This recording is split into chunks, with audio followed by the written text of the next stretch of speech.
now rocking with the best. Who's the boxing show that's knocking out the competition? The kick-ass podcast that make you want to listen. The place where boxing fans and fighters rejoice. Thumbs up for Richie, you're listening to the fighter's voice.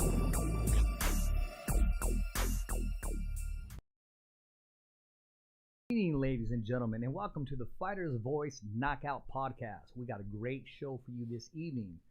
With us in studio, it's good to say in studio because they usually say by way of Zoom, but in studio we have with us 2012 Olympian and former WBC, WBO junior welterweight champion of the world with his, I believe, his first interview since that showdown, which in my opinion is fight of the year with Josh Taylor. Ladies and gentlemen, Jose Ramirez. Welcome to the show, Jose. Thank you, Richard. You know, Jose, there's something that when I said it, it just didn't roll off my tongue too good. You know, former.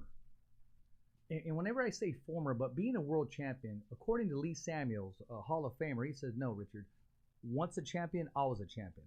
And that's what I addressed you with. Whenever I'll text you or something, I'll say Jose or how's everything going, or sometimes we'll say bro. But today I said champ. Because after speaking with Lee Samuels, he said no. He was Richard, address him as champ or champion, one of the two. So I did just that. Yeah, no, thank you. Yeah, and you know, it's I'm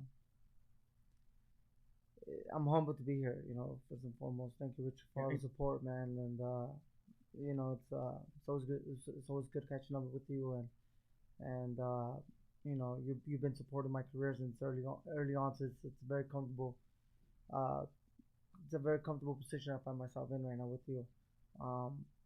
Since my last fight, you know, and yeah, you know, I get it, man. It doesn't sound the same. Since my last fight, you know, and don't get me wrong, I'm very competitive, you know, so I completely understand what you're saying. You know, when you say formal unified world champion instead of current, you know, unified world champion, and that's all fine. You know, I'm very competitive, man. I'm very competitive, and I truly believe I'm going to be back and become world champion again. Well, you don't stand alone, Jose, about becoming champion again. Every once in a while, I'm going to have some guests on the show. I'll reach out to some people. Hey, any questions or comments, or they'll kind of inbox me when they see that I post. And Brad Goodman, matchmaker for Top Rank, he calls me with his accent. I wish I could mimic him. Sometimes I can, but now I know that I'm on the air, I can't do it. He said, text my ass. He goes, for Jose Ramirez, for Jose, that's what he said. He goes, I got to call you. Yeah. And he just went on, I mean, in saying that you're a champion inside and out of the ring, and all the good things that you did and what you mean to him as a person. He said, Rich, you mark my word, he's going to have a strap again. He's going to have a couple bouts again. He was, you mark my word. So that's coming from Brad Goodman, matchmaker. He knows his product, and he knows what you're capable of. Hearing that come out, how does that make you feel, knowing that you're not alone when you talk about becoming world champion once again?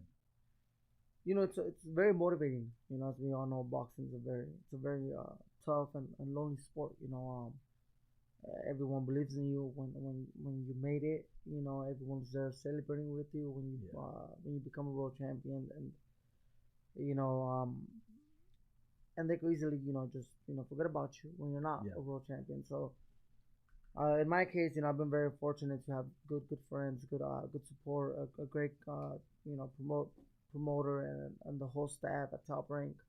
You know, they treated me like family, and I treat them like family. So it's very motivating to see that I have, you know, a team like that. You know, my manager Ramirez as well has been very motivating.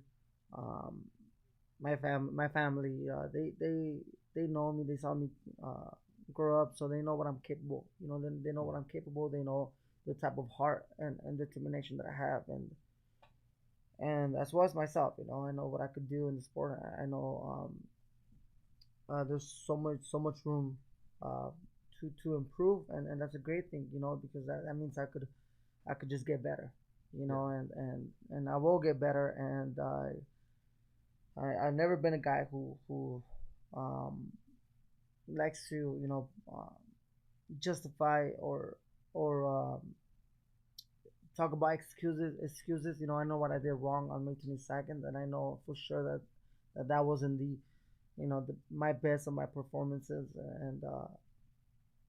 and I know I could showcase a much better talent than what I did May 22nd. You know, but what happened has happened, and it's only time to move forward and bring it out. You know, and then it's I feel very, very hungry. You know, I feel very hungry and I feel very anxious to do so. You know, to show people what I'm capable to bring that Jose Ramirez with that drive, with that fire back again into the ring that most people are used to watching. You know, a guy who fights hard to the last bell. So that alone, I feel but I can't wait to show, and I'd rather show it rather than talk about it. But I just, um, to my loyal supporters out there that want to hear something positive from me, I'm letting them know that I'm very, very hungry and that I can't wait to go, to get back to work and get back in that ring and do what I do best, uh, and that's fight, like a true warrior, like a true champion, and I will do that. Jose, I'm going to say this, and this isn't coming at as a fan or because I know you. Um, don't talk like you let us down, brother. You those are the differences. Those knockdowns. That second one, I have my opinion about that, and so do you. You fought your ass off. I mean, you finished strong. Me and Brad, we were just talking about that. We were just talking about how you finished.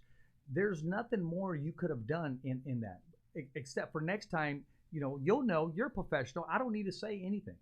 Sure. You already know what transition you need to make. But I will say this: like those kid games. Ha, got you. I tricked you. Right? That doesn't Right. happen. That doesn't happen again. This doesn't happen again. When you fight him again, it doesn't happen again. Yeah, I no, mean, no, for sure, and outside of those details that happen, or those scenarios that we both know what we're talking about. yes. You know, I shouldn't put myself in that position to begin with. Yeah. I should not have respected him in some of the moments in the fight that I showed respect to him, and I should have been a tiger, and I should have been a lion. I should have done so many more things that I know that I'm capable, and and and I feel like I let myself down, because this wasn't um, this was history in the making, and it's very unfortunate, and it's a very tough loss because it's not that I know how to lose. That I do not know how to lose. I know how Yeah. to lose. I'm humble by my defeat, but but I know how hard I work for it.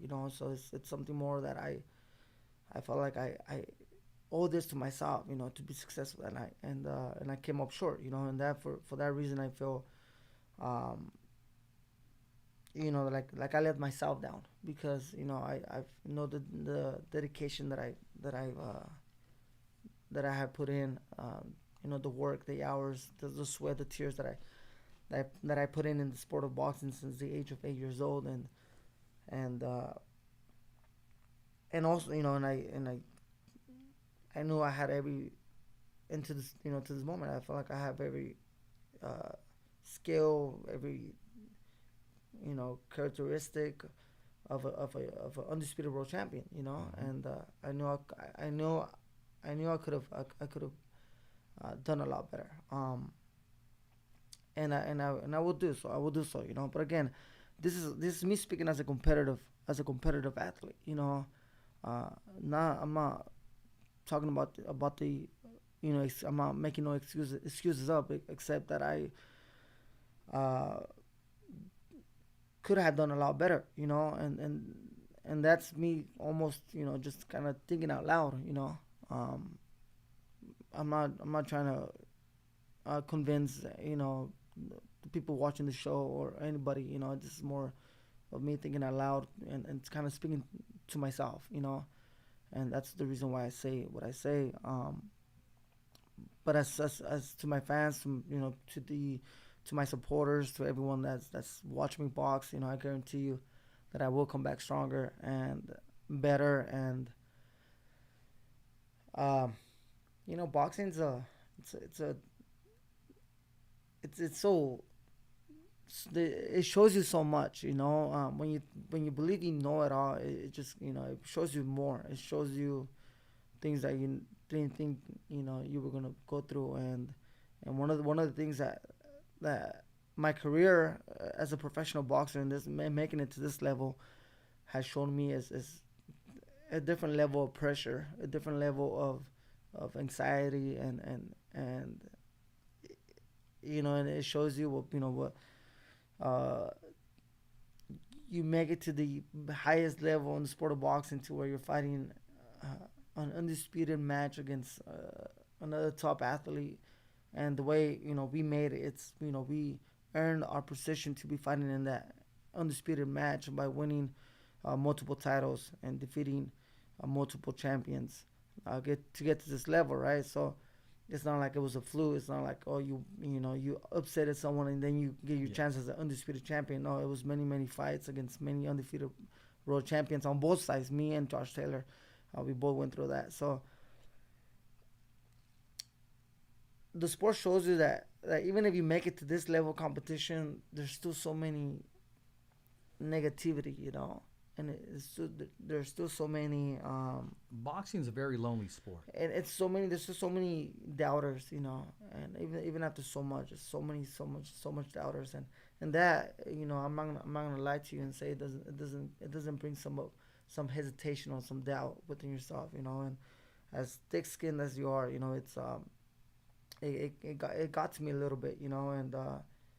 And it wasn't just in this fight; it was previous fights, and it just kind of add up, and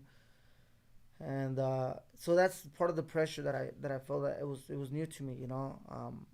And now it's, you know, I'm not afraid of anything. There's nothing I could lose, you know, but everything to win now. So I have, moving forward, just everything to gain, you know, more world titles, beating other undefeated champions.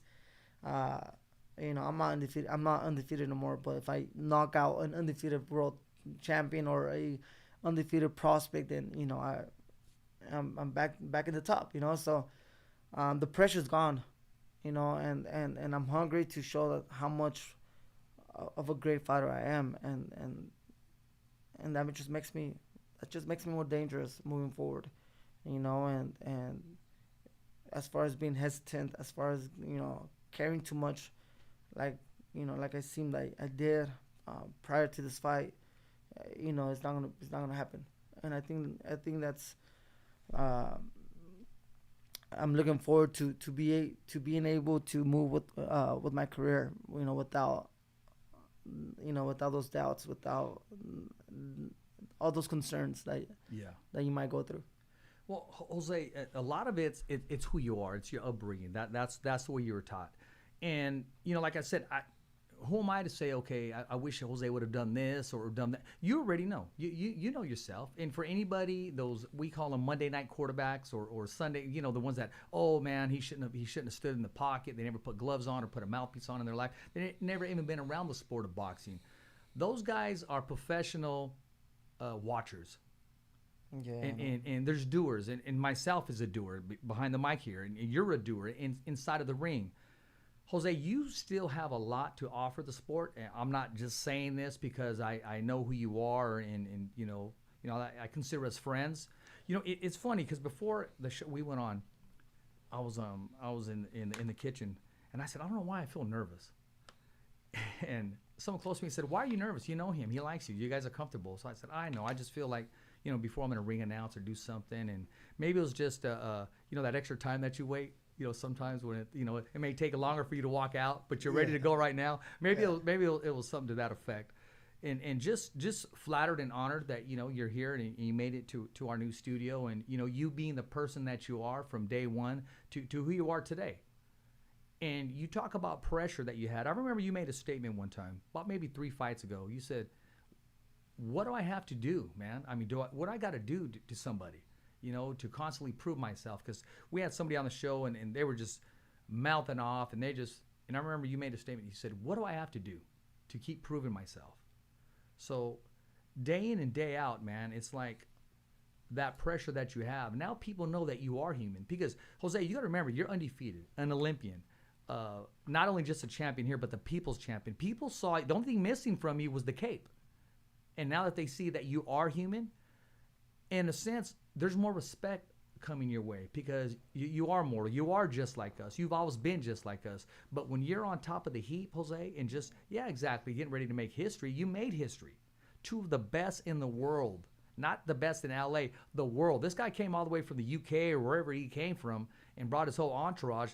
You gave us, the fans, the followers, exactly what we needed in boxing. That was one hell of a fight. Jose, you need to watch that fight outside of the box as just two people going at it. Not just, okay, myself, I'm trying to correct myself, because I'm sure you watched it over and over again. But if you sit down there and just watch it, you will appreciate exactly what we got to see. No, and I seen the fight, and there was many moments in that fight that, unless you talk to Josh Taylor, there's many small little moments that I know he showed a lot of respect to me too, and and I took him to the ropes and I saw him, getting worried. Even after I believe the first knockdown, which was a flash knockdown, I believe I heard him towards the end of that sixth round, and I felt like if I would have landed a solid shot on Josh Taylor, I would have been able to capitalize, and the fight would have gone my way probably. So yeah, I haven't lost faith in my boxing abilities or in myself as a fighter. I just feel like it's time to continue working, and I was able to see more of the mistakes that I did, and some of the mistakes that I probably have done consistently. And it's time to fix them. And again, a fight like this, I'm able to learn a lot more. And I've been working on some of the things that I did wrong. Now that I wake up every morning, I go by the mirror, I shadow box, and I work on some of the little details that I did wrong. So I can't wait just to get back and continue working on some of my mistakes. So fights like this, Richard, I think I'm gonna learn a lot from. Absolutely. And that's gonna make me a better fighter, and I can't wait to show that to the fans. A better defense fighter, and and show more of my boxing abilities, to counter punch, to fight from the distance and fight off the jab, and go back to some of the fundamentals, and capitalize when I hurt them, instead of being aggressive and making it more obvious, and being a more one directional fighter. I am capable of being able to box, and you got to see some of that in the first couple rounds of the fight against Josh Taylor, when I was using some of the angles, and I was throwing some. I got to see it at Robert Garcia's Boxing Academy when you were there. I got to see a different side of you, being real elusive, and I got to see a different style. Yeah, I had a good training camp, and I was feeling really comfortable. I worked really hard, and I pushed myself like no other camp. So again, there wasn't no excuses. I was ready. Except I feel personally that I didn't capitalize like I should have. The moment of the actual fight. So, but the fans did get to watch two undefeated fighters. Fight for an undisputed world champion, the best in the weight division. You haven't seen that in boxing happen in this recent years. There's been a lot of people just waiting, and they don't give the boxing fans the best fight. So I was happy that I was able to you dared yourself to be great. Exactly. And there was that was the right move. That was the right move. Absolutely. That was the right move. So it's not like I feel like I could have done something different. Instead of making that move, I could have waited. No, it was the right move to make, and I hope to get to that level to where I get to challenge Josh Taylor if he's still the champion at 140 and challenge him again, and if he decides to vacant, fight for the vacant title. So I I hope to put myself in that position.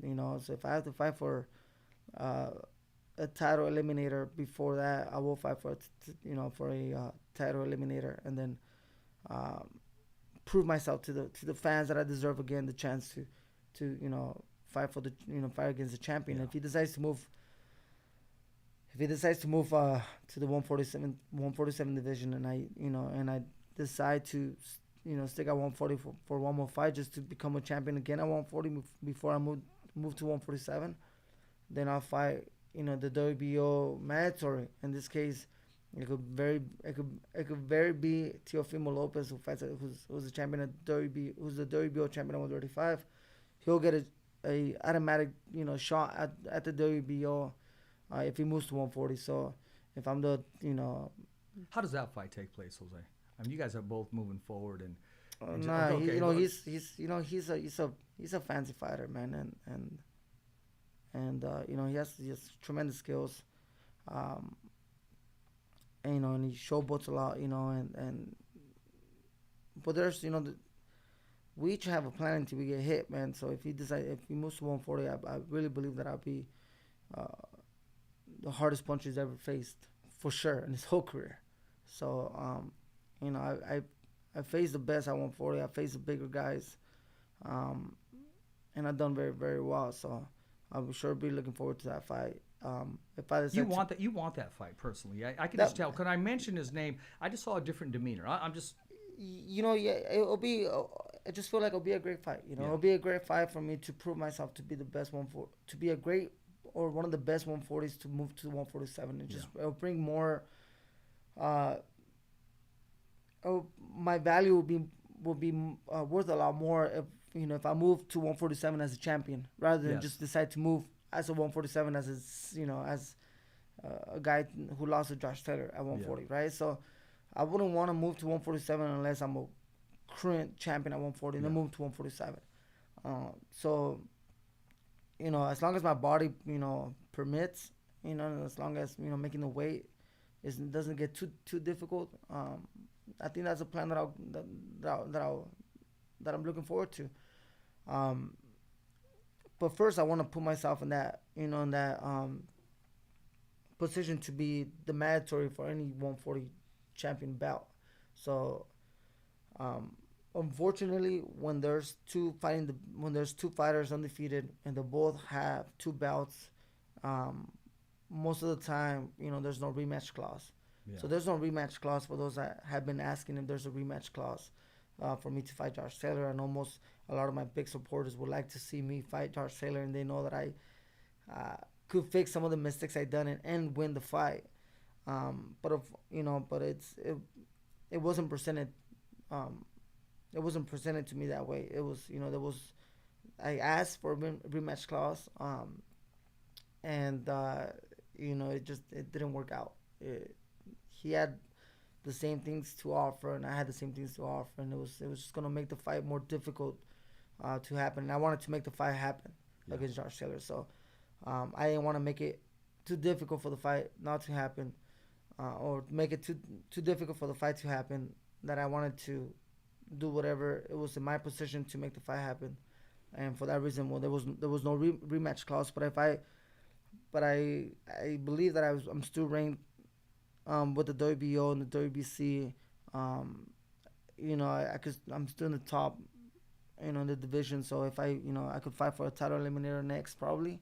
I think that's a big opportunity that I have, and I think that's the ideal scenario for me right now, is to fight for a world title eliminator against a great fighter.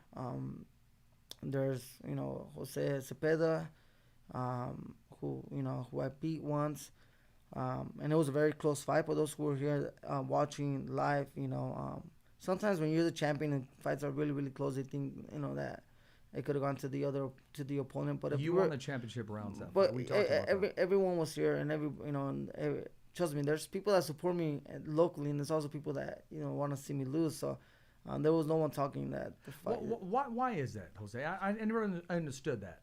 It's I don't know. Neither do I. It's something that I can't. It's we all go through it. I think every fighter goes through it. Every professional athlete, every successful person goes through it.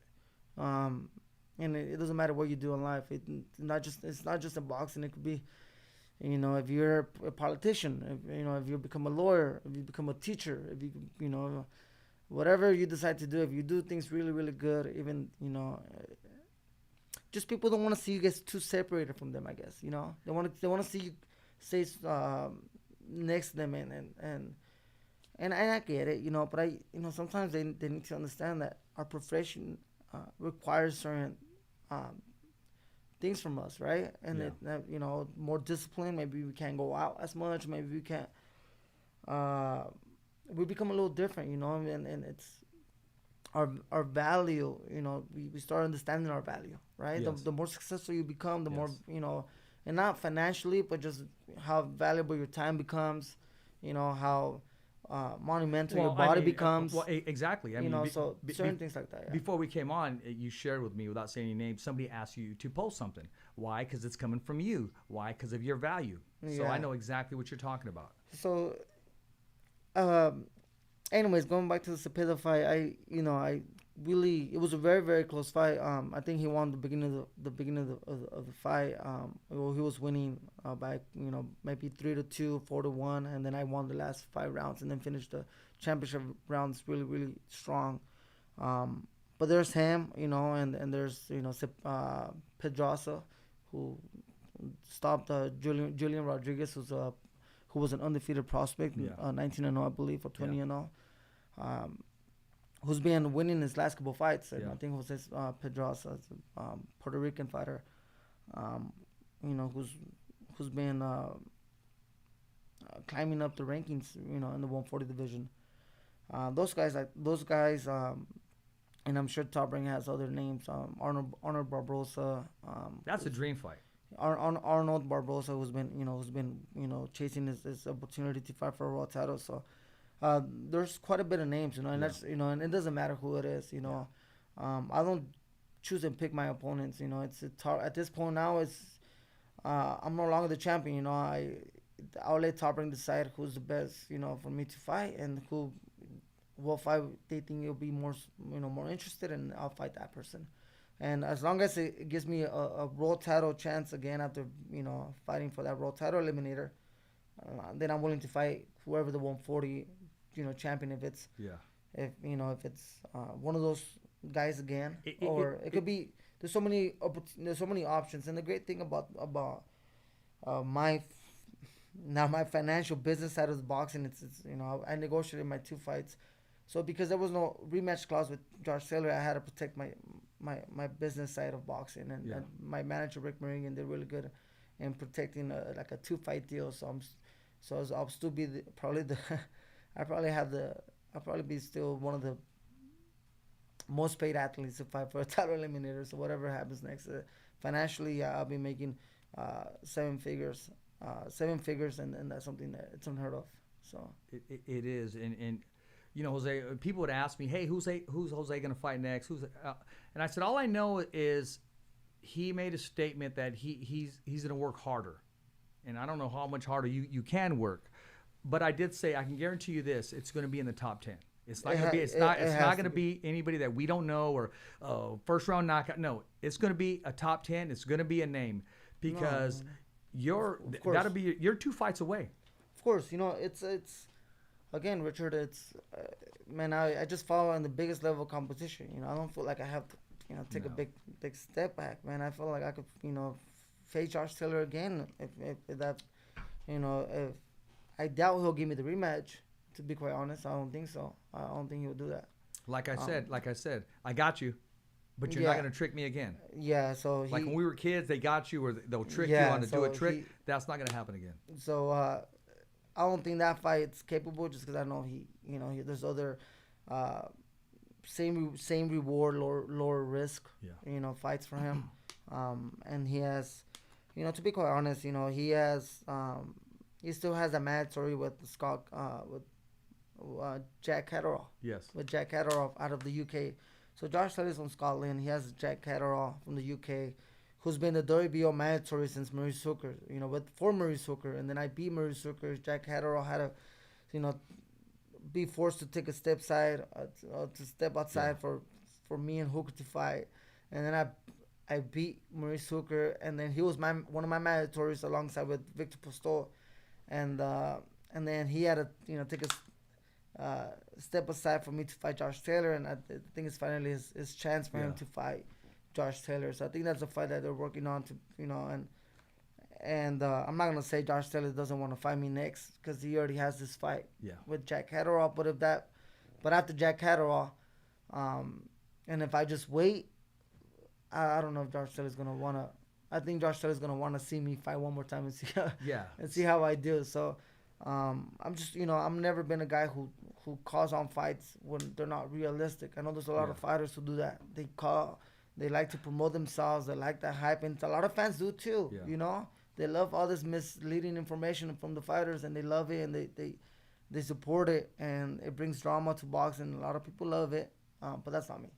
You know, so I'm being very, very, very realistic. It's, you know, there's in the top 10, of course, for me to fight for a title eliminator, and then there's for me to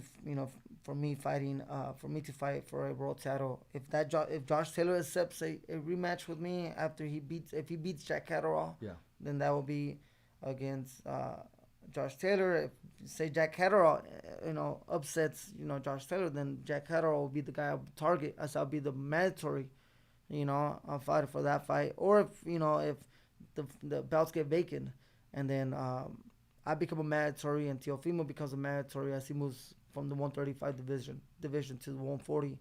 That's a fight I think Top Rank is very, very interested in making, and they already spoke to me, and that's why I keep mentioning Teofimo, because I think Top Rank is very interested in making that fight happen.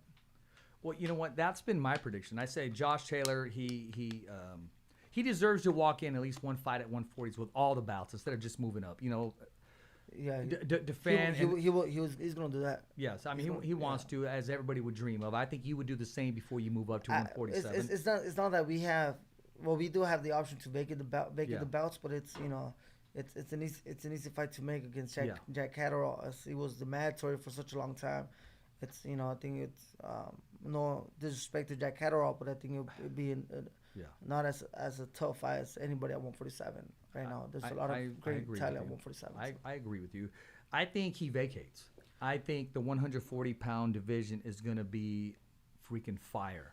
Unless some of these governing bodies, they do crazy things. The number 1 guy fighting the number 17 guy for a belt. We don't need that. We're going to see the 1 and 2s, the 3s and 4s, the 5 and 6, and the 7th and 8s, and you can put them. You can call them 7 and 8s if you want. Yeah, in everybody's opinion, it's going to be 1 and 2s. Yeah, of course. The 140s is going to be up for grabs if Josh Taylor vacates. You know, which, you know, I think that'd be the proper move. You know, to do say he is successful against his mandatory defense. But honestly, as for me, I don't think my body could stay at 140 too long to try to collect all the belts again. Yeah. You know, I think I would just go for one belt. I like the plan you have now. You know, because I'm not gonna be here and say I want to collect all the belts again. You know, and unless, you know, Josh Taylor gives me the rematch and he has all the belts with him, and it doesn't take 4 or 5 fights to collect them all. How close were you to going to the UK, fighting him over there? Very close. You know, I just, you know, at this point, at that point, it was just to make the fight happen. Whatever made the fight happen. You know, there was still COVID restrictions, and Top Rank obviously so Top Rank had an agreement with the Virgin Hotel for certain fights. So I think they did. If you saw, they had fights there starting May for 3 months. Yeah. And you know, because of the pandemic, because of all these restrictions that we went through. Top Rank, they don't want to be having shows in different parts of the world. Yes. You know, they already have the staff there. They already have the protocols that they have to go through. All in line in place. So, they thought it was easier for it to be in Las Vegas, because Top Rank's, you know, most of Top Rank's staff lives in Las Vegas, so it's going to be easier for them to make it happen there. So, but if they would have said go to the UK, then I would have gone to the UK. I mean, that's, you know, that wasn't gonna matter at all. Well, people that, you know, I wasn't talking out of my butt, but I was saying Jose will go to the UK in a heartbeat. Why? And I said to myself and everybody that would ask me, because he wants to go global, worldwide. He wants to be great, not just in this area. And it's good to be in this area. Don't get me wrong, but you were willing to take that step. And I was speaking for you, bro. I said Jose will go there in a minute. Yeah, 100%. You know, and to be honest, I think the UK fans really show up and support. Oh, yes. You know, and I mean those guys they all fly in. And when Tyson Fury fights. I mean, they came in deep. 80%, 70% of the people at the MGM is from the UK. I went to the weigh-in. It was Tyson Fury and Deontay Wilder. Right. I thought I was in the freaking UK, bro. Yeah. No. I mean, it was unreal. Same thing when Rick Haddon fought Mayweather. You know. Yes, that's right. Mayweather being from Las Vegas, you know, you still saw more people from the UK. Yeah. UK really come in. They really support their athletes. You know, in soccer and boxing. You know, so it would have definitely been a great opportunity for me to show exposure, to show my to showcase my talent and you know, be exposed to a whole different, you know, boxing fans. I think that would have been great. Well, that's still not ruled out. Let me say this: what's it like walking into Fresno, and will your next fight be in Fresno? You know, right now it's really hard to look at venues here in California, just because now that things are finally opening back up, there's a lot of venues that already had their contracts with certain events, concerts that got postponed for more than a year. So they're finally bringing those, you know, those artists, and those concerts back to, you know, those arenas here in California. So it's really, really hard to find an arena, and in Fresno, LA, you know, everywhere here in California. And as far as, you know, the COVID-19 restrictions, we still don't know what's gonna happen, you know, moving forward. And, you know, I wish things could stay open and things could move forward, you know, and go back to normal. But it's just, everything's been so politicized, man. It's just, it's a bigger mess. But if definitely, there's a chance, if there's a small chance that I could bring a fight to Fresno, I'll definitely do it. That was the number one question coming in today. I'll definitely bring a fight to Fresno, you know, and sooner rather than later.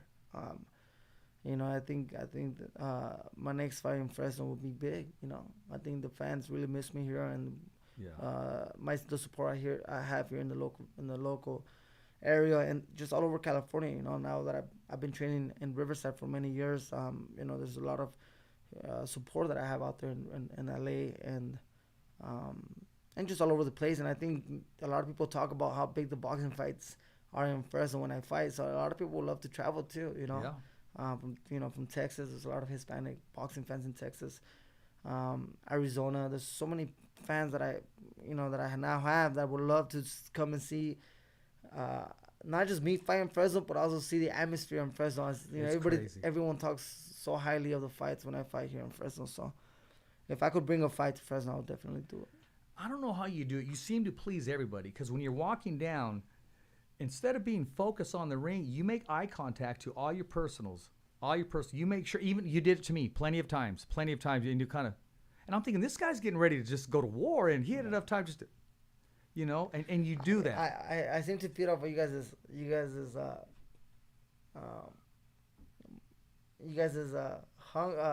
comfortable. You guys seem very comfortable, and you guys seem to have a lot of faith in me. You know, when I'm walking down down that ring, it's almost like this guy's not gonna get beat in front of us. Yes. You know, it's like, okay, I got our, you know, secret weapon that's coming out right now. Just wait for it.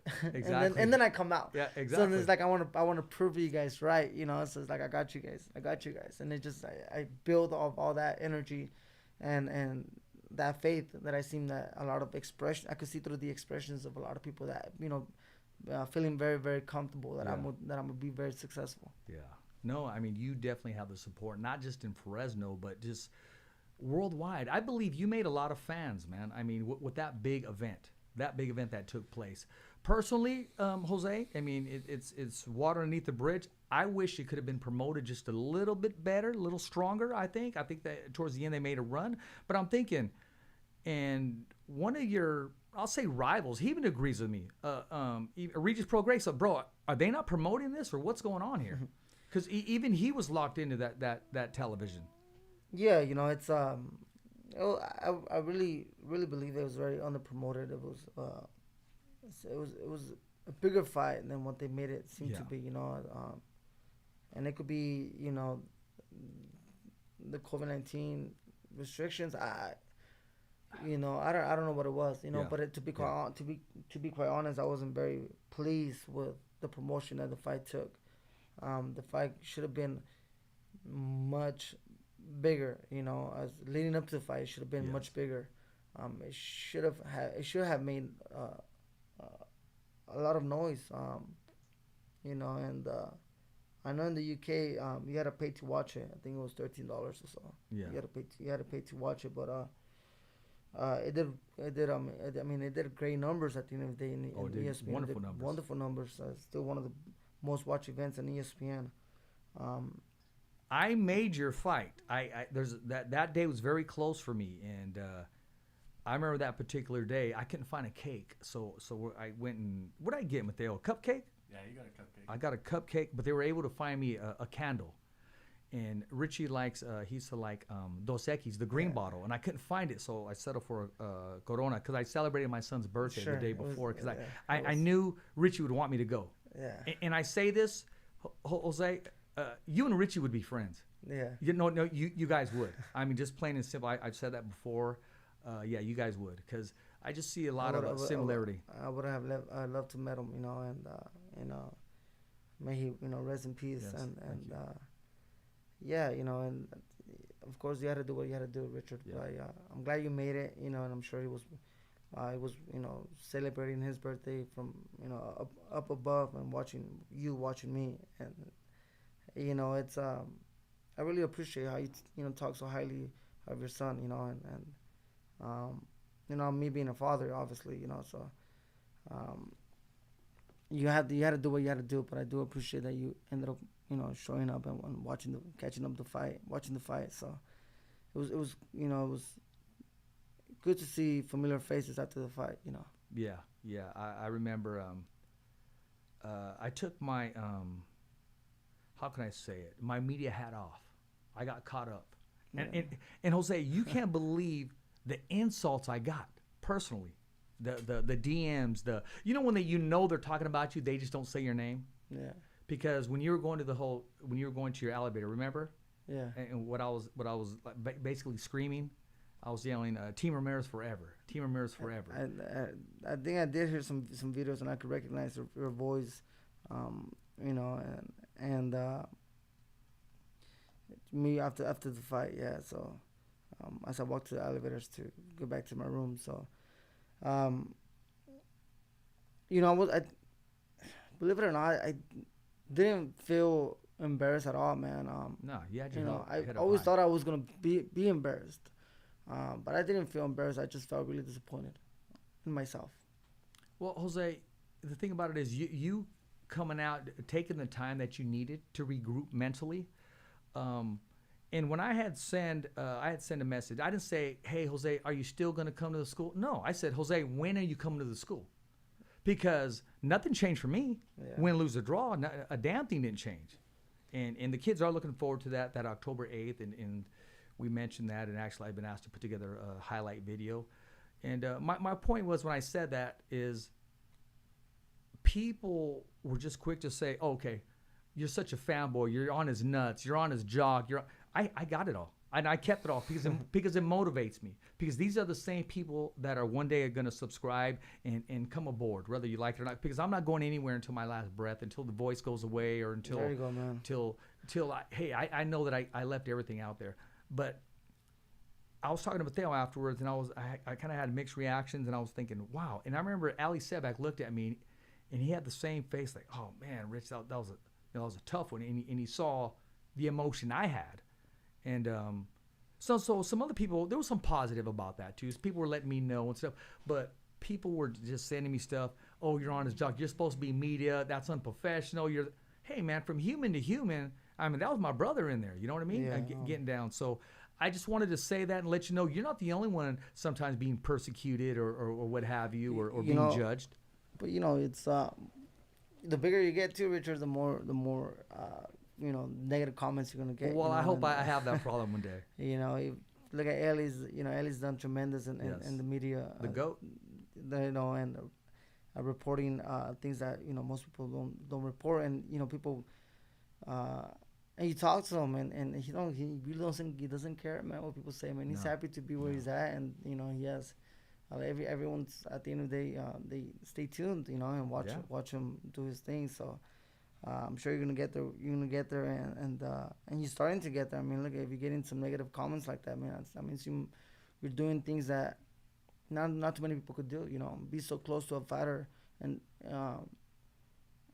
to be so close to a fighter that's fighting in that level of competition, and being so close to other fighters that are in that level of competition.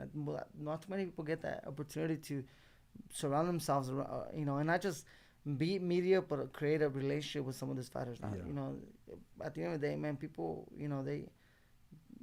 they wish they could get that close to certain professional athletes. If they're boxers or soccer players or basketball players, I'm sure some of those people that talk like that, they idolize someone, or they wear a jersey with someone's last name that doesn't belong to theirs. That doesn't belong to their last name, and so it's don't pay no attention to that hypocrisy, man, because if they could be in your position, they'll be in your position, without a doubt.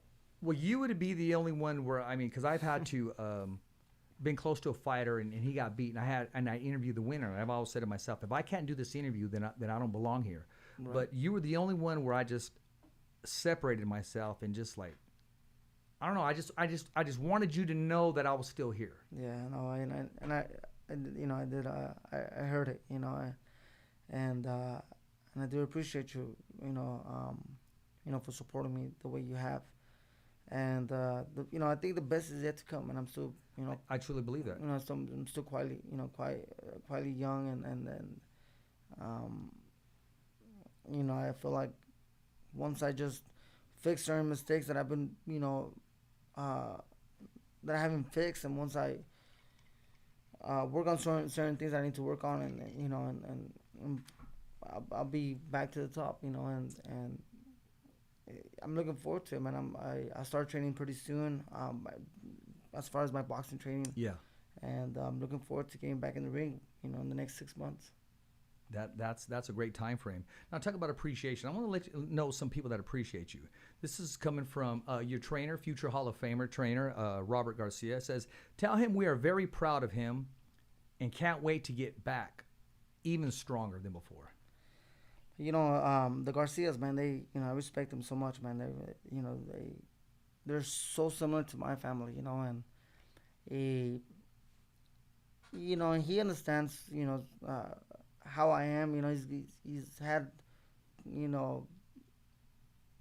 3 years, over 3 years now to really get to see me and understand me closely, and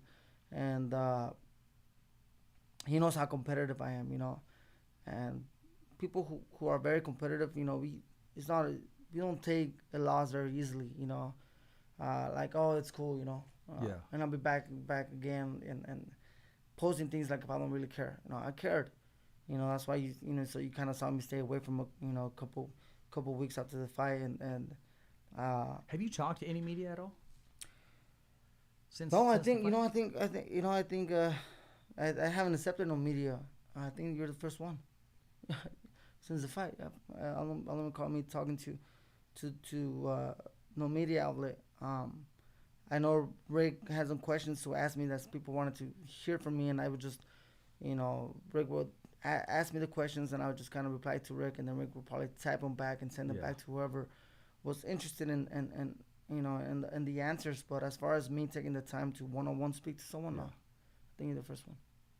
Well, I'm flattered, man, and honored by that. And, you do have a lot of people in your corner. I mean, Sean Gibbons, he said, I'm just a big fan, and I wish him nothing but success, and I'm looking forward to his next fight.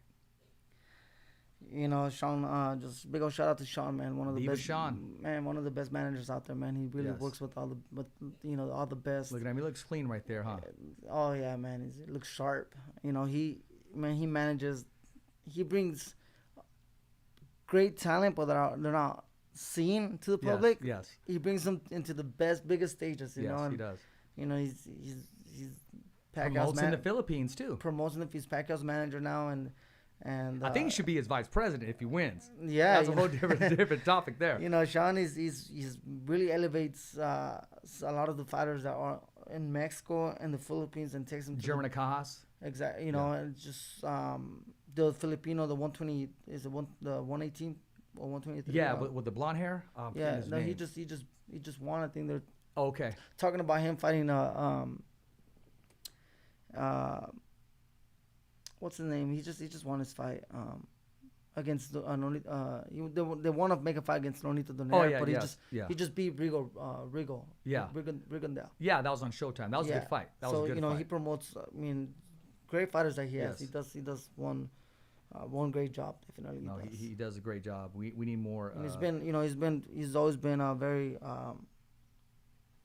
he's been almost part of the team. He's one of those guys that really talks to Rick Meridian and they conversate together and they work with each other to Well, that's that respect. That's know, that respect, Jose. you know to bring the best out of us the fighters. You know, Yes. so they help each other out. You know, to elevate at the end of the day us, right, the fighters. So big shout out to Sean for being a manager who understands that sometimes it's good to work with other managers to make sure that he's not gonna make money off me, right? But he still wants me and Rick to really take it to the next level. Yeah. So he might advise Rick and Rick might advise him. So I like Sean. He's a good dude. I mean, I don't know what more to say about Sean. I mean, I met him in Fresno on the German Acosta undercard, and for him to just do what he does, for my son, he'll send the thumbs up, he'll tag me in the middle of the night, and had Manny Pacquiao do the same thing. He has the most chilled personality, man. Yes, he does. He's so comfortable to be around. He's very chilled and. That's a good dude, man. I met him at the wild card when I started training at the wild card, and he's always been very respectful to me. Even when I was just a prospect. So. Yeah, I really didn't. The first time I saw him talking to that little monito, that little doll, and then I realized, okay, that's him, that's his thing. But at first, I didn't know who he was or anything. I'd say, who's that man talking to that? But he was cool. He introduced himself, and then I realized who he was. And yes, I'm honored just to be friends with him. Yeah. I mean, that's a good guy right there. Now we have some more, man. I mean, I'm trying to pull this all up right here. Okay. OL Lee Samuels that says we care about Jose, and our hearts are pounding when he gets inside of the ring because we're nervous for him, but we're always rooting for him and love Jose to death. And I won't share with you what he told me during the fight, what happened. Maybe when we get off air, I'll tell you. Okay. But that dude really cares about you. I will say that. Lee's he's a tremendous guy. Future Hall of Famer. One of the best, publicists in boxing history. He's done work for many legends in the sport of boxing and has love his stories. Has really brought to life the stories when you read them. The way he brings a fighter out to the and writes about him and talks about him and. He also knows he also knows how to ask the proper questions to a fighter. Oh my gosh, he's the best. He knows how to talk to fighters. I remember as a prospect, my couple of fights, he will come in and he will ask me a lot of the questions after my fight, and he goes, "Hey, how do you feel after this fight?" And then he used to ask me some tough questions too, but I respect those questions too because it made me grow as a fighter. Because it gave me time to think about it. Some fights will end quick, but he will ask me some tough questions, and he'll, in a way, almost made me humble after my victory, even if the fight only lasted a round, and I've always respected him. He's been one of the biggest advocates for me in the Top Rank family. Him and Bruce Trampler, Brad Goodman, Bob Arum, all those guys have really always spoke really highly of me and made they have made it very easy for me to believe in myself, and I'm very fortunate to have such people. Christina Potcher too. She's a big fan and supporter. Oh yeah, she, her and her husband, they made it out to Texas when Ramirez took her. Yeah. She, it's like my fiance and her, they're in competition when having babies, man. It's just they go back and forth. She just had a daughter too. She's 6 months. She's only a day apart from my daughter. So she's again, since day one, I think she's really cared about us, the fighters, and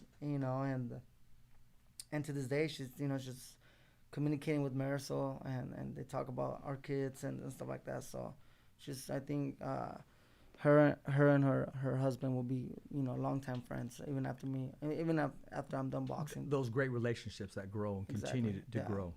Now here's one right here, and before you cringe or say, Richard, what are you even doing talking to this dude? It says, this is coming from Regis Prograis.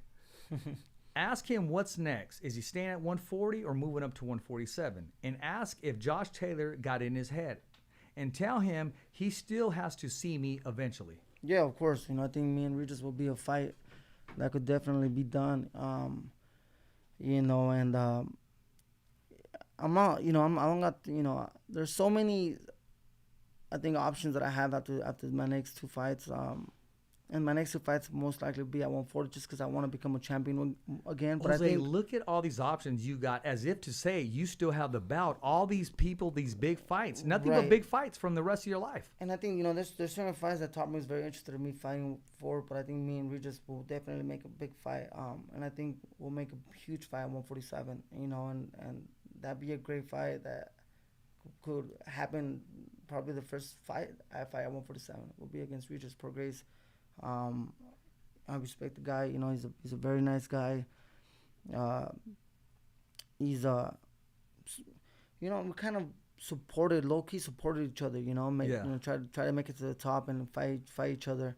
That respect for the undisputed world title. So, but I think there's, man, I got a lot of fights in me. In the sport of boxing, for sure.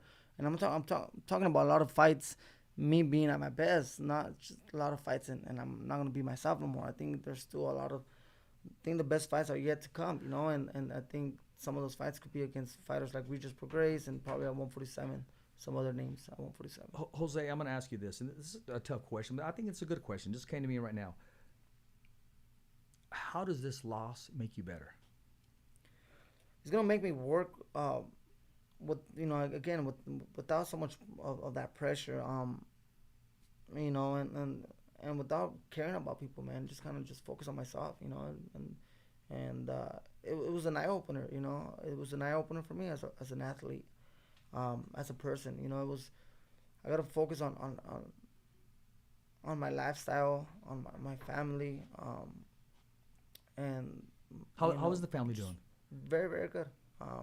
I'm still doing a lot of financially. I'm doing very, very, very good, and that has allowed me to do a lot of great things for the community too. I just purchased a car and I donated it to the church in Avenal. My scholarship foundation is at $90,000. It's $10,000 away for being at $100,000, and so I'm gonna be able to give $5,000 scholarships, $10,000 scholarships in the near future to kids from Avenal that wish to go to Fresno State. So. And you give out turkeys like Nino Brown, brother. Yeah, so we're hoping to give close to 2,000 turkeys, and those are all meals. It's there's I think there's two things that I gotta work on moving forward. It's one, obviously, work on some of the mistakes to make me a better fighter, but I think I also have to. I don't know if I should start promoting myself a little bit more, and really get the people to get to know who Jose Ramirez is.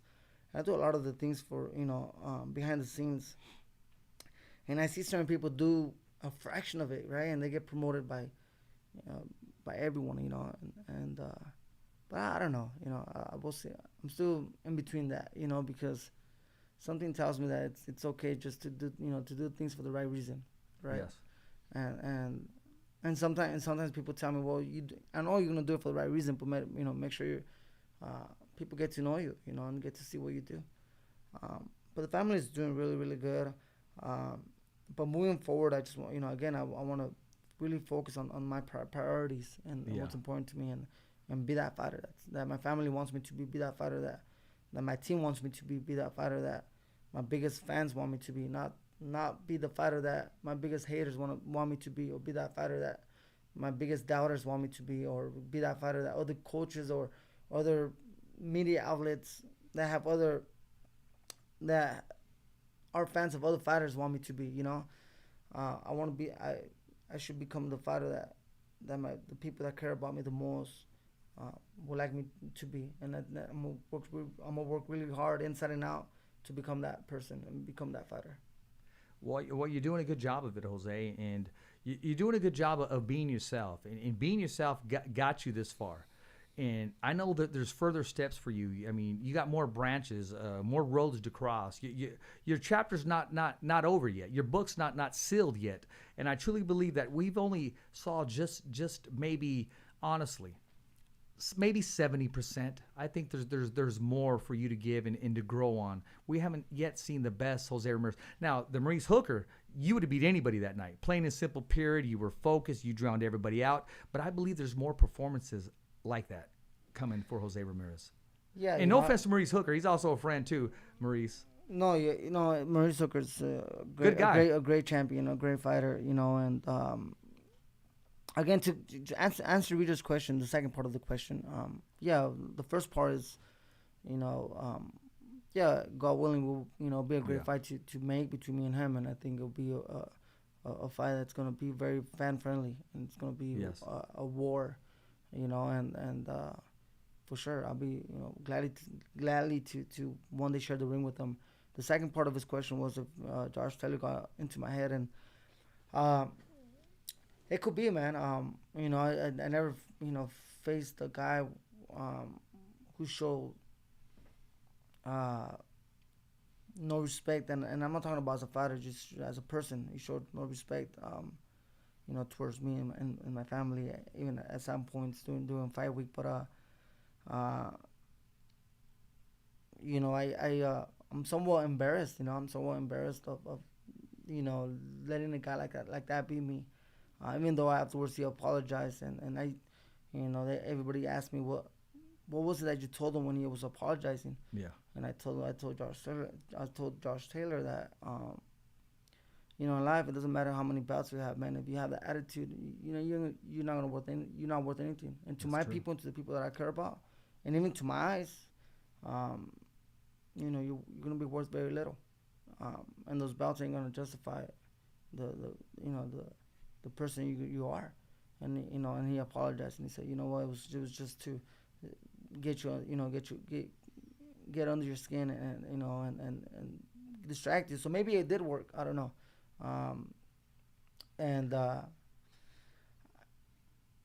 Those are some of the things that I gotta learn. I gotta learn to adapt as well.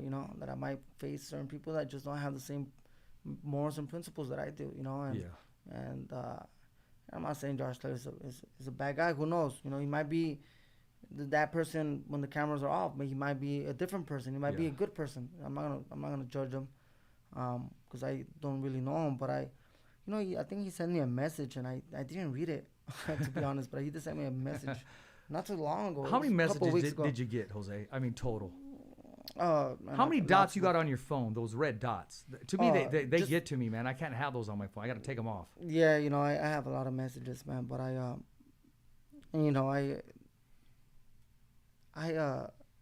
again, man, I will take the time to talk to anybody. That's who I am. If somebody's walking down the street and wants to talk to me, I'll give them my time. I'll give them a couple minutes for me to conversate, especially if I know that they're shocked and then they can't believe they have me in front of them.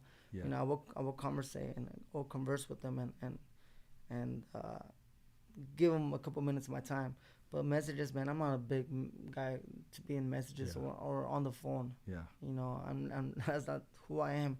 Even with my own, friends or with Rick or with even my fiance, you can talk to her about it, man. Sometimes I don't answer within, their messages, and they get all frustrated and they're all calling each other to see where I'm at. Yeah, see who's okay. Have you heard from Jose? But they all communicate with each other. But I'm not a big fan of being on my phone, and sometimes I post certain things and I jump out of it. I don't see a lot of the things. I don't follow Yeah. a lot of the news, especially the boxing news. Because I'm very competitive, man. So when I'm seeing a lot of people working hard, it's like, and if I'm on vacation, I don't feel comfortable. I can't enjoy my vacation. I know feel what like you're talking about. I feel like man, I should be in the gym like them. Yeah. And I feel like I'm so competitive. I can't live my normal life if I'm on my phone, because on my phone, the people that I follow are fighters or boxing outlets that share other people, right? Other fighters, and so I don't like to be on my phone a lot. I don't like to watch a lot of boxing because I feel like I'm missing out, Yeah. And that's just me being a competitor. Yeah. I mean, respect to all the fighters out there, and I respect all the fighters, and hopefully they all, wish they all reach their goals, But as far as me, keeping an eye on them or seeing what they're doing, I'm not that type of guy. I'll text, but I don't write stories. I can't write all these paragraphs. I don't know what people do. I just can't do it. I'd rather just call and say, okay, I'll be right there and keep it short. Yeah, I just can't do that. It's just, I feel like when we see each other, I want to have something to talk about rather than, we Hear each other breathe. sometimes I just see people that want to converse sometimes through phone calls or messages and talk about absolutely nothing. There's nothing that we didn't go forward after that conversation. There was nothing that was done. How many from times that how many times does your manager call you? Oh man, today I probably had like at least 10 missed calls from him today, at least. That means he still loves you, man. Right? Look at it that way. Look at the positive that way. Or he loves what's around you. We'll change that subject right there. No, we got Jose to laugh today. Sometimes Rick is the type of guy. He's become a great friend. He's become a brother to me. Sometimes he just wants to know how I'm doing, but sometimes he does bother me, man. I mean, sometimes I tell him too. I feel like I don't even have the time to block him. But it's cool, man. Rick, again, Marisol, my brothers, my cousins. Yeah. My cousins, sometimes they reach out to my mom and they say, hey, I texted Jose for the last 2 weeks. He hasn't got back to me. Oh, Jose just gets busy. I do a lot of things outside of boxing too. Most people don't know, but I like to invest my money. I like to I meet a lot of business people and talk about just business opportunities, and that's a great thing in Fresno and the Central Valley is that there's a lot of very successful, financially low-key people, They, not all the wealthy people are in LA, driving the nice cars. Sometimes they're just in Fresno driving a pickup, but their net worth is 500 million, 800 million. Yeah. So just, I talk to them and I'm listening to, their advice and their stories to see how I could learn from them, How does it feel to know that your dreams have come true? That's it's good to know that sometimes dreams are a little selfish, but it's good, but or sometimes you dream to something, but when you're younger and you find that to be somewhat selfish when you get older. But it's great to know that because of those dreams, I was able to do a lot of great things for my family, for people, for the community. So because of my work to say one day drive a fast car, which is the selfish thing. I want to be a fighter to drive a Ferrari one day. Yeah. And that's you being a kid, right? But when you get older, you realize that you work so hard to get that Ferrari, but then you were able to, to open up a company for your father that's making, great money, to open up.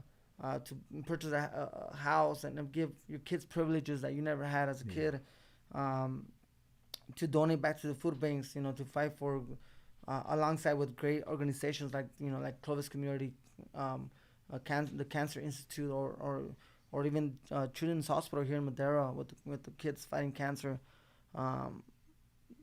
to donate to the church, to uplift and bring awareness about important issues to the community. So many things outside of boxing, So because of my dreams or what started as a dream, I'm thankful the way everything's played out, So yeah, that has made me very, very happy, and it's fulfilled me like no other boxing win has done. you know, and you know, uh, bringing a beautiful day to a kid or to our family that you they find themselves fighting for their lives, you know, and you bring them a day of smiles and um, you know, those things are really uplifting for me, and they fulfill me more than, again, more than even winning a fight, you know. And all I could do sometimes, man, I in boxing I could stay away, no problem.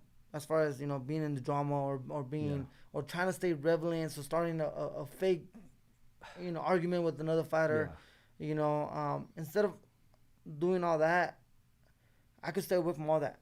But I cannot stay away from seeing my people get misguided sometimes by policies or by the news or by certain things that I know that's gonna affect them, and even though that some people I might get criticized for that, you know, because other people have different, they're so stuck with with certain parties, if it's the Democratic Party, Republican Party, or they're so stuck with being fans of a certain news outlet, you know, that I'm speaking against.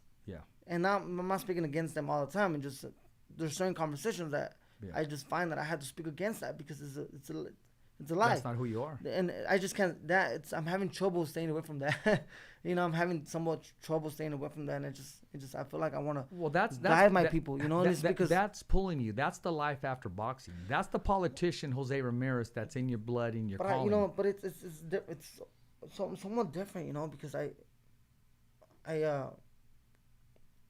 don't want to get caught up in that overall that role. You know, and but I think from an outside, I think. Because the way I speak, you know, I'm not political or I'm not neutral. You know, I don't answer a question, and I'll give you a yes or no answer when you're looking for a yes or no answer. You know, I want to give detail and explain. I want to be able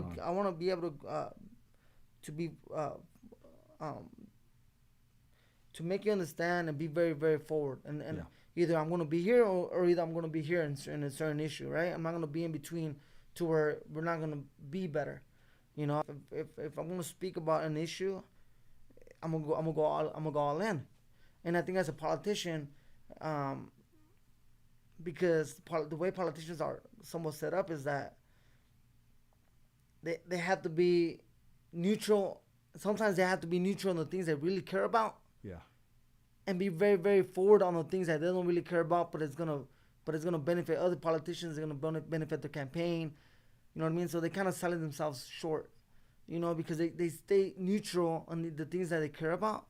Because those are probably the promises, and sometimes they don't even make those promises to people, but they made those promises to themselves.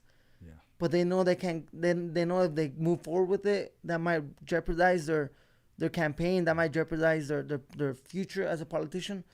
So they'd rather stay neutral here and support something that they really don't support, because that's part of their party. Because now it's so politicized. It's either you're on the left or you're on the right. You know, there's no in between. So I don't want to ever find myself in that position. You know, I want to talk about something that I really care about. You know, without being afraid of anything, right? And sometimes I've been scared, you know. Sometimes I've been scared of speaking out loud because of the because I get hesitant for people to obviously those that are gonna come back and want to attack. See, now it's hard to find a conversation about certain issues. People want to attack, but I find a way to explain to people to where I make it very clear that I'm speaking on behalf of one issue. You know, Jose, whenever you're interviewed, and I'm going to say that I'm going to be real, with any other outlets in the world, all they talk about is boxing and boxing and boxing with guides. Maybe they'll talk about your car, maybe they'll talk briefly about your family, but when you come on The Fighter's Voice, you feel so comfortable. It's like two brothers talking in the garage. So I hope you know that and realize that, because the first person to tell me that was actually your brother, Luis.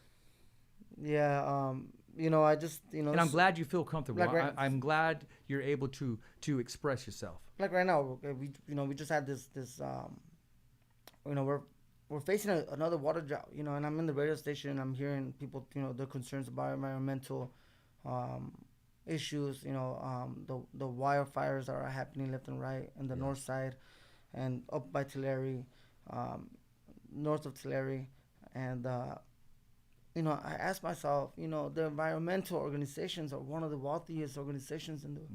in the United States. They get the biggest contributions from Hollywood. From all, I mean, you put an invitation with the bear with the cute animal in the front, and you get all these donations left and Yeah. right, and millions of dollars, billions of dollars. Not just millions, they also get a lot of money from the state. Yeah. The state really cares so much These about grants environment. too. There's grants and and they're always attacking agricultural. And yes, agriculture is the industry that employs so many undocumented people. But then they care about undocumented people at the same time. But then they don't want those The undocumented. contradiction. But then they want this undocumented people to have future jobs because the only job that gives them a job are agriculture jobs. And there's so many. That for me is contradicting. Exactly. They talk about water, but we need water. Well, they're saying agriculture's polluting the water, the water, the air, or or it's polluting the earth. But we're so a lot of these farmers, small communities, or even someone that owns a house outside of the community, and they have to dig their own well to get Yeah. water. They have to dig deeper and deeper and deeper, and that's only gonna make it worse, because there's no groundwater right now. No. You can't farm. You put aside the let's put aside the farmers, because I'm out here to talk about the farmers, or to back the farmers up. I'm here to talk about the future of a lot of people that depend on these jobs. I'm here to talk about the future. water that these communities consume. They're not consuming the best water, the best quality water, because there's no groundwater. And for example, in Stratford, one of the wells broke down 2 years ago in Stratford by Lemoore, a small community. Because it was sucking too much dirt. Polluted. So it was sucking too much dirt because there was no water. Obviously, people are surviving. They're taking all the water from left and right.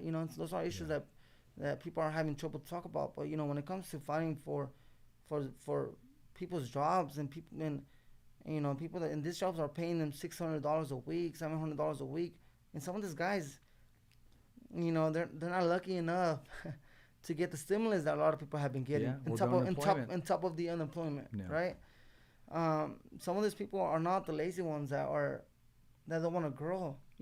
There's a lot of people in California that just they don't want to grow. They want to be on their couches and be okay with living in Section 8 housing, and welfare. They don't want to make over $15,000 or over a certain amount of monies, because then they're afraid they're going to lose those benefits. A lot of these people, they don't have that mentality. They want to work. Another thing that they've been also been, this workers, a lot of the things they also been taking from them is their hourly wage. See, now you can't, since 2021, they can't work past 45 hours without it being overtime. Well, these employers, because of lack of water, they can't afford to pay so much overtime, so they stop them at 45 hours a week, right? They stop them, or they'd rather hire two guys to do the job rather than one guy, because then the overtime, right? Yeah. So, for example, if a guy if you have a job that requires say 90 hours or 100 hours to get it done. Yeah. Instead of hiring one guy to do it for those 100 hours, you're gonna hire two guys and go 45 each, right? Yeah, exactly. Because if you do one guy, then that means in 2 weeks, right? That means they're gonna work 50 hours a week. That means you have to pay 5 hours overtime. That overtime. 10 hours overtime in total. You can't afford to pay that overtime, so you rather hire two guys. So you got some people saying, "Oh, we want them to spend a lot of time with their families." Well, these guys, this is what brings the food to their table. Yeah. Those working those 50 hours a week like they were able to back in the days, or 55 hours a week, and that's a choice of their own. Sure. That's you're talking about. I made the math last time. We were talking about 60 hours a week that's been taken away from them. You're talking about $10,000 a year that they no longer have. So, there's hourly wages because of this regulations that have passed in California. And again, these people are working agricultural. So who talks about that? No one talks about those hourly wages. You know, they make it seem like, oh, and it's not. I'm just speaking on behalf of them because I spoke to this thousands of farmers. I go and speak to them all the time. They have told me how You need to be their voice.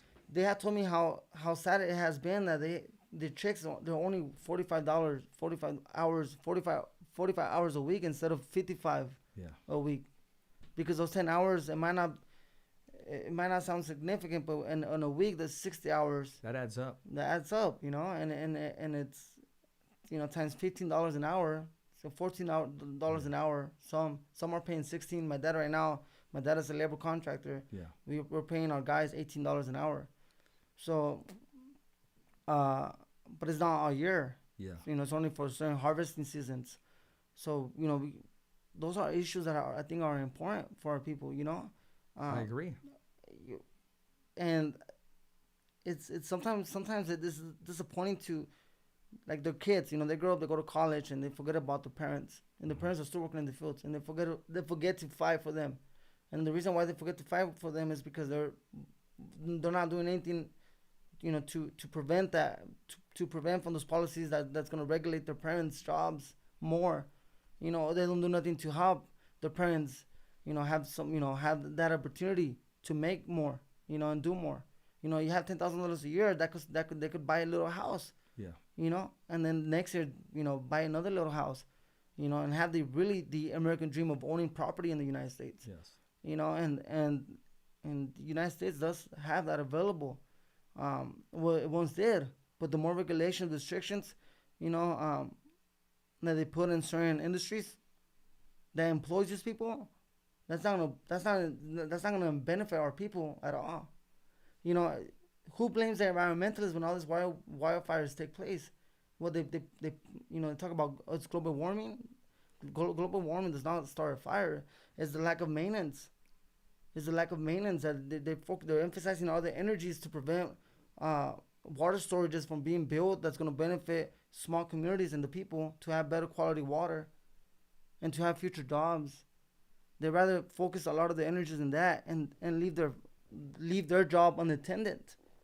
And that's why all this we have all this dry grass that's left, and it causes those fires to really spread fast. Yeah. See, nobody really calls an ace what it is, an ace, and they and you are. Why is that, Jose? Why are you the person? Why are you the voice? Because I just feel like everything's been very, very, everything's very politicized towards either if you go against that, then they consider you a conservative on the right, and if you go and if you're in favor with that, then they consider you a Democrat. So it's like you almost feel like you're stuck. Either you have to choose from who's the worst one, right? Yeah. And it shouldn't be like that. If the Democrats are not doing their job, let's put them. Let's keep an eye on to see what they're doing. Let's make sure that we're paying attention to what they're doing. Exactly. If the Republicans, I'm always been for immigration. If the Republicans are making it very difficult, to create an immigration reform, then let's also talk about that as well, right? So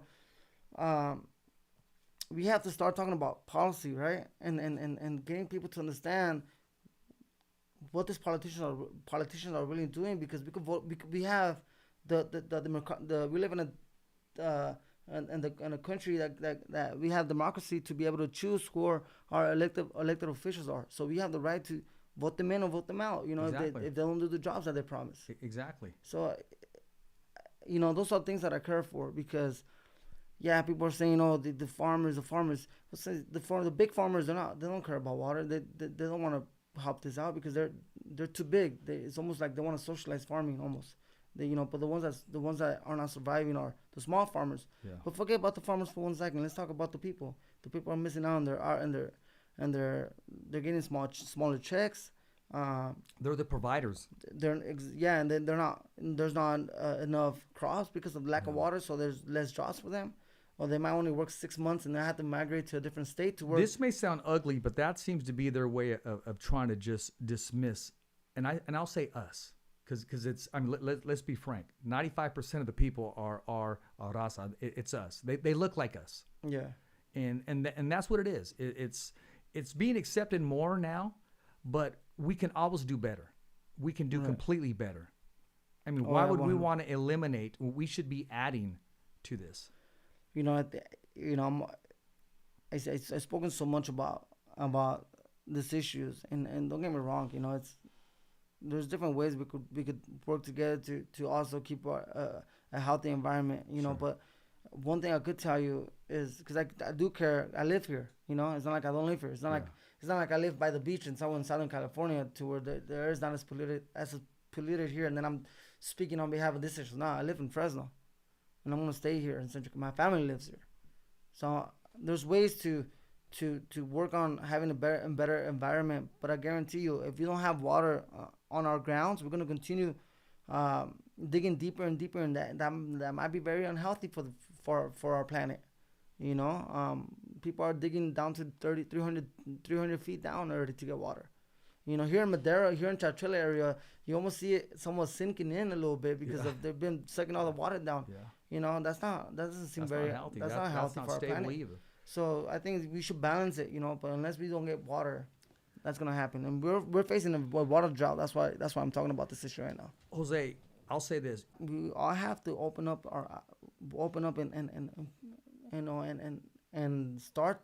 The awareness you're bringing is going to open up eyes. Well, I hope so. You know, and I hope so. And it's important that we do it, because that's the only way we're going to be able to be free in this country, is to start thinking with our own thoughts and make our own opinions on something, instead of letting government control what we should think, or instead of someone telling us, because you're Hispanic, you should think this way, or because you're Hispanic, you should think that way. You know, no, we should be free thinkers. You know, yes. we should think about, you know, it's sometimes I find it hard to believe how certain things don't make sense to the community, you know, and it's some may be afraid to speak up, Jose. Maybe exactly. So I'm here to tell you guys, because if they bring attention to themselves, our people be deported. We don't want to. We want to stay. Well, exactly. So that's why I bring the kids. When I talk about the kids, because the kids are now 18 years or over. Now they could vote. Yes. The parents, some of them still cannot vote. No. So let's vote for them. Let's vote. You know, but let's explain to them exactly what it is. Because I'm going to tell you this. It's not always going to be the big networks that could reach the people by the masses. They're not always going to, you know, talk the truth. They're following their own agendas as well. Because they're going to stay employed. Exactly. Because the minute they start telling the truth, they're not going to be employed. Because these guys are sitting behind a desk now, making millions of dollars a year. They get these contracts of millions of dollars a year to read what they need to read, and that's it. And they're not doing no journalists no more. No. They're not going out there and looking for the truth. No. They're sitting down with suits. No. They don't want to get their hands dirty no more. No. And go actually search for what's really happening. So it's up to us to really, be free thinkers about certain policies. You know, I've been fighting for immigration, you know, as well. I've been campaigning about that too. We need to really take care of, you know, of all those families that have been here. Those families that have been here for over 20 years, that deserve to have at least legal status. You know, at least a residency, you know, and we need to definitely make the DACA kids already become citizenships, or let them take the test to become citizenship. Yes, exactly. I believe they've earned it. They earned it with their hands dirty, with the calluses, with everything. They have to stop playing with that. Both parties. Yeah. You know, so they have to stop playing. They forget the promises. We already been promised a lot. You know, but those guys need their legal status already. DACA. I have a lot of friends, people that graduated top of the class as engineers, as professors, as lawyers, or doctors that they're still finding it very hard for them to find great jobs, because big companies, they don't want to invest in someone that doesn't have legal status, because DACA is not legal status. It's every 2 years you have to renew it, and you never know what might happen. They might take it out one day, like Donald Trump took it out, and then they might bring it back. Joe Biden promised that he was gonna make all them, and he hasn't even brought it up brought it up once to the conversation. So we need to think for ourselves and do our part by voting them out if they're not doing the. And, we have the power, man. There's more of us.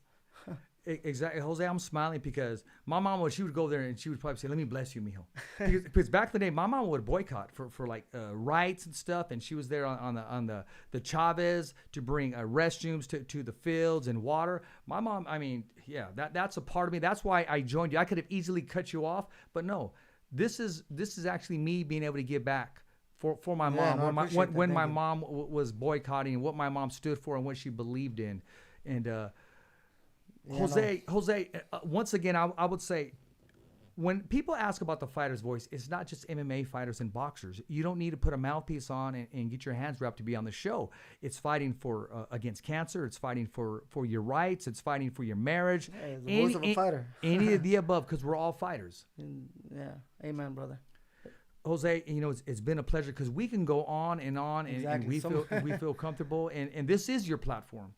This is your platform. I mean, because you started. I mean, Jose, I started with a phone, and it wasn't these phones now. Now these phones. Now this is accepted. They're accepted. But I started when we had like the flip phones and stuff. Me and Mark Davis, and they would clown me. They would make fun of me. They would say, "Oh, you don't even do it right. You don't produce right. You don't do." Jose, remember the interviews with no microphones? All that stuff. All that stuff. But my point is, look at you now. Look at what you're doing. That's why I said. You may have one loss inside the ring, but outside of the ring, you're undefeated. Well, don't change who you are. I could just I could try to deliver the message and bring awareness to positive issues. But at the end of the day, it's up to the people to really make that move. To join me in something like this and fighting for the future of our raza. Of our people. And again, man, there's so many. There's so many hypocrisy that's happening in politics, and we need to. I want to shine the light on that, and how people really see them for what they really are. Let's do that. And when you said earlier, you said you felt embarrassed. Whenever I hear the word "feel embarrassed," I remember when I met Julio Cesar Chavez Sr., and I couldn't even tell him how much I appreciated him. And he told my mama, make sure he learned Spanish. So I'm going to ask you this. Because everybody that talks English, they can hear this, they understand this. But right now, I want you to use our tongue and let the people know exactly what you stand for and who you are. The platform's yours, man, and I wish I can do it in Spanish, but I'm asking you to do it. Bueno, soy José Ramírez, campeón de la OMB, de la CMB. Muchos de ustedes miraron mi pelea en el 22 de mayo, donde tuve mi primera derrota, pero esto no termina. Lo bueno apenas comienza. Primero Dios, yo voy a regresar al gimnasio y voy a aprender de mis errores y voy a regresar mucho más fuerte para darles a ustedes las mejores peleas en el boxeo. Muchas gracias por el apoyo. Y también yo como persona seguiré haciendo mi contribución para ser una buena persona fuera del cuadrilátero y también ayudarlos en cosas como para el agua, en trabajos, en el futuro para ustedes, para que tengan una vida mejor aquí en Estados Unidos. Muchas gracias por su apoyo. Diosito me los bendiga. I appreciate you, Jose. Hey, you know what? I got a shirt and I got a hat for you. Okay, I'm going to hand that to you. That's a size medium too. And perfect. I gave you one of the fighter's voice. Now, this is one of my son, but our logo's in the back there, man. And wear it, man. I mean, Jose, sure will, brother. Our show is blessed, Jose. It really is. Our show is blessed. Those that come on, it's not just winning fights, but they do happen to win fights, but they win in life. I just, before I thought it was coincidence. Co Escovedo used to be with me, and he goes, no, it's just coincidence, amigo. But everybody that comes on our show, their life, they just prosper. They do. Yeah, and God bless you, man, and continue doing what you do, giving the fighters a voice, to speak out, and that's what you guys do. So continue doing that, man. We definitely need a platform like this to be able to share very important things so the fans, so the supporters, so the big boxing fans could really know who we are, and have a better understanding of who we are. That way they could appreciate us much better. So I appreciate for giving us this platform. Well, we appreciate you. And I want to take this time and I'm going to keep it real. I want to thank our sponsors tonight, which is me, Richard Ortiz, Mateo, our engineer and producer, and Sophia, who's our landlord. Those are our sponsors tonight. And we appreciate Jose Ramirez coming on the show, sharing with us his views, not just inside the ring, but outside the ring. And remember, everybody keep fighting. There's a fight in life. You don't bow down. You don't give up, especially when it's something that you truly believe in. Hey, I'm your host, Richard Ortiz, and as always, thumbs up for Richie.